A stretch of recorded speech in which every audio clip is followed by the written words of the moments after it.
자, 시작하기에 앞서서요, 본 내용은 투자 판단의 참고용이라는 점, 그리고 모든 투자의 책임은 투자자 본인에게 있다는 점을 먼저 말씀드립니다. 특정 종목에 대한 매수나 매도 추천이 아니라는 것도 꼭 기억해 주시고요. 주식으로 세상 이해하기 오신 여러분 환영합니다. 와, 정말 딱 48시간 만에 계좌가 지옥과 천국을 오갔습니다. 정신을 차릴 수가 없는 시장이었죠. 그쵸? 어제 그 기록적인 폭락, 그 패닉이 어떻게 하루 만에, 정말 하루 만에 역사적인 환희로 뒤바뀔 수 있었을까요? 오늘 바로 그 격동의 이틀을 제 20년 경험과 데이터를 전부 동원해서 한번 제대로 파헤쳐 보겠습니다. 아마 지금 많은 분들이 딱 이 심정이실 거예요. 어제 공포에 질려서 던졌더니 오늘 피눈물이 나네. 근데 또 이 무서운 급등을 보니까 지금이라도 안 따라붙으면 영원히 나만 뒤처질 것 같아. 이 포모 아시죠? 이런 극단적인 감정의 롤러코스터. 사실 제 경험상 이런 광경은 시장에서 꽤나 익숙한 패턴 중 하나예요. 자, 불과 하루 전을 한번 떠올려 보시죠. 코스피가 마이너스 12%, 말 그대로 폭락하면서 검은 수요일이라는 말까지 나왔습니다. 제가 닷컴 버블 붕괴부터 2008년 금융위기까지 정말 산전수전 다 겪어봤는데도 어제의 그 공포감은 정말이지 손에 꼽을 정도였어요. 그 특유의 이제 모든 게 끝났다는 그 공포의 냄새가 시장에 진동을 했거든요. 그런데 이걸 보세요. 바로 오늘 시장이 무려 11%가 넘는 역사적인 반등을 만들어냈습니다. 어제의 그 공포를 그냥 단숨에 집어삼키는 정말 괴물 같은 V자 반등이었죠. 정말 도대체 하룻밤 사이에 무슨 일이 있었길래 시장 분위기가 이렇게 180도 뒤바뀔 수 있었을까요? 자, 이런 극심한 변동성 속에서는요, 온갖 가짜 뉴스와 소음들이 막 투자자들을 현혹하거든요. 이럴 때일수록 우리는 진짜로 이 거대한 자본을 움직이는 핵심 동인, 제가 항상 강조하는 바로 그 알파 드라이버가 무엇인지 찾아내는 데에만 집중해야 합니다. 시장의 심장을 다시 뛰게 한 결정적인 열쇠, 그건 바로 이 두 가지였습니다. 첫째는 지정학적 리스크 완화. 여기서 중요한 건요, 그냥 뉴스가 나왔다 이게 아니에요. 블룸버그나 로이터 같은 외신에서 언급된 물밑적 촉이라는 이 단어, 이게 핵심입니다. 이건 공식 발표와는 차원이 다른 실질적인 긴장 완화 신호로 시장이 받아들인 거죠. 최악의 시나리오는 피했구나 하는 안도감. 이게 바로 투심을 되돌린 첫 번째 열쇠였어요. 그리고 두 번째, 바로 미국의 탄탄한 경제였습니다.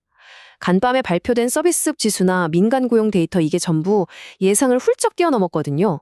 이건 뭘 의미하냐면 미국의 소비가 여전히 살아있다. 즉 미국 경제 엔진이 꺼지지 않았다는 가장 강력한 증거인 셈이죠. 그러니까 시장은 전쟁 리스크는 줄어드는데 경제 펀더멘털은 여전히 튼튼하네? 이런 확신을 딱 얻게 된 겁니다. 자, 그럼 이제부터가 진짜죠. 이렇게 공포의 안개가 싹 걷혔을 때 가장 똑똑하고 빠른 돈, 우리가 스마트머니라고 부르는 그 돈은 과연 어디로 가장 먼저 달려갔을까요?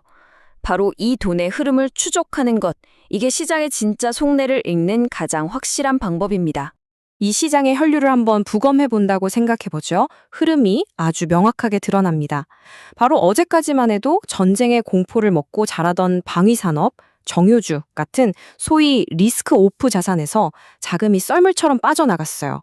그리고 그 돈이 어디로 갔느냐? 바로 AI 반도체, 2차 전지, 전력 인프라처럼 본질적인 성장 스토리를 가진, 즉 리스크 온 자산으로 맥널하게 되돌아온 겁니다. 이건 시장이 이 혼란 속에서 결국 믿을 건 성장주뿐이다 라는 결론에 도달했다는 아주 명백한 증거죠. 가장 상징적인 예가 바로 SK 하이닉스입니다. 자, 지금 화면에 보이는 이 데이터 좀 보세요.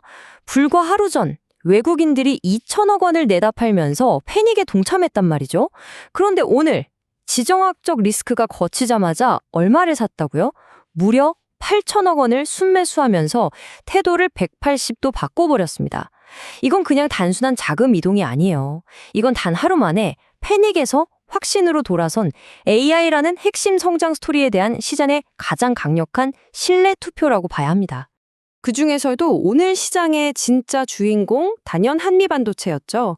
무려 20%가 넘는 폭등. 와, 정말 대단했습니다. 그런데 수많은 기술주 중에 왜 유독 이 기업이 이렇게 강력한 반등을 이끌었을까요? 여기에는요, 모든 장기 투자자가 반드시 알아야 할 아주 중요한 핵심 개념이 숨어 있습니다. 그건 바로 기술적 해자 때문입니다. 위기 상황에서 똑똑한 돈들은요, 단순히 이건 기술주야 라는 이름표만 보고 돈을 넣지 않아요. 그들은 경쟁사가 절대로 따라올 수 없는 독보적인 기술, 마치 적이 넘볼 수 없는 성벽과 깊은 해자 같은 바로 그 해자를 가진 기업에만 베팅을 하죠. 한미 반도체의 HBM용 TC 본더 장비, 이게 글로벌 시장에서 사실상 대체제가 없는 독과점 자산이거든요. 그러니까 위기가 거치고 돈이 돌아올 때 어설픈 2등, 3등 기업이 아니라 이렇게 대체 불가능한 1등 기업으로 가장 먼저, 가장 강력하게 자금이 쏠리는 건 어찌 보면 너무나 당연한 이치인 겁니다. 자, 그런데 말이죠. 이런 극단적인 변동성, 사실 처음 겪는 일은 아니죠. 저처럼 시장에 오래 몸담았던 사람들에게는 이번 상황이 꼭 데자뷰처럼 느껴질 정도로 익숙한 장면이기도 합니다. 이럴 때일수록 시장의 역사를 돌이켜봐야 해요. 거기엔 위기 속에서 살아남기 위한 정말 중요한 교훈들이 숨어 있거든요. 여러분, 이런 극적인 V자 반등을 보면서 혹시 어떤 과거의 사건이 딱 떠오르지 않으시나요? 네, 아마 많은 분들이 생각하실 텐데 우리에겐 아주 강렬한 기억이 하나 있습니다. 이 데이터를 한번 보시죠. 오늘 기록한 플러스 11.08%. 이게 역대 2위에 해당하는 상승률입니다. 그럼 역대 2위는 언제였을까요? 바로 2008년 글로벌 금융위기. 리먼 브러더스가 파산하고 그 극심한 공포가 정점에 달했다가 막 회복되던 바로 그 국면에서 나왔습니다. 여기서 우리가 정말 뼛속 깊이 새겨야 할 교훈이 있어요. 시장이 우리에게 가장 큰 기회를 주는 순간은 참 역설적이게도 대부분의 사람들이 가장 두려워하는 바로 그 지점이라는 겁니다. 그렇다면 이런 변동성 장세에서 살아남으려면 우리는 어떻게 해야 할까요?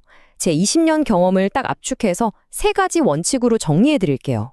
첫째, 포지션을 압축해야 합니다. 위기 때는요, 이것저것 다 지키려다 모든 걸 잃어요. 공포를 먹고 자랐던 테마주는 과감하게 이익 실현하고 핵심 자산에만 집중해야 합니다. 둘째, 주도주로 재편성하는 용기가 필요해요.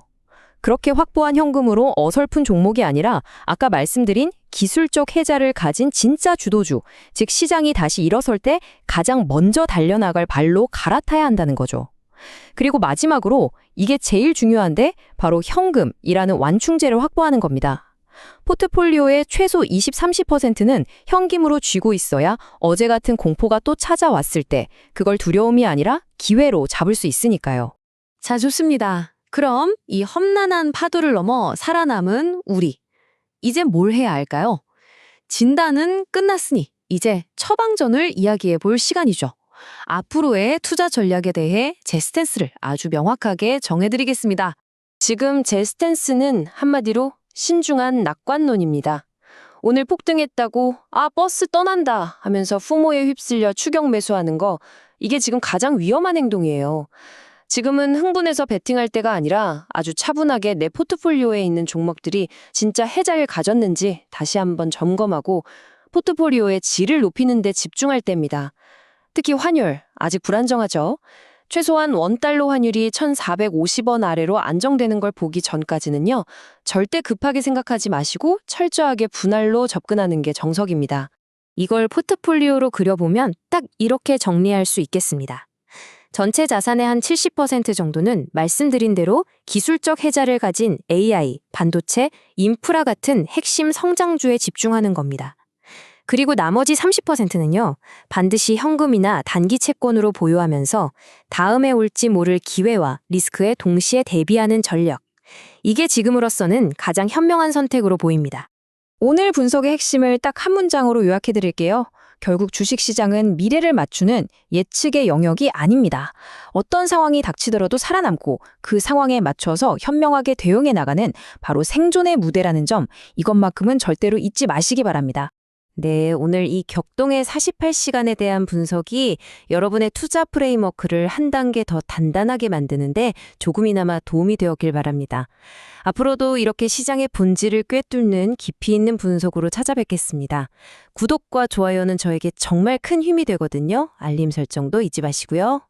지금까지 주식으로 세상 이야기였습니다. 감사합니다.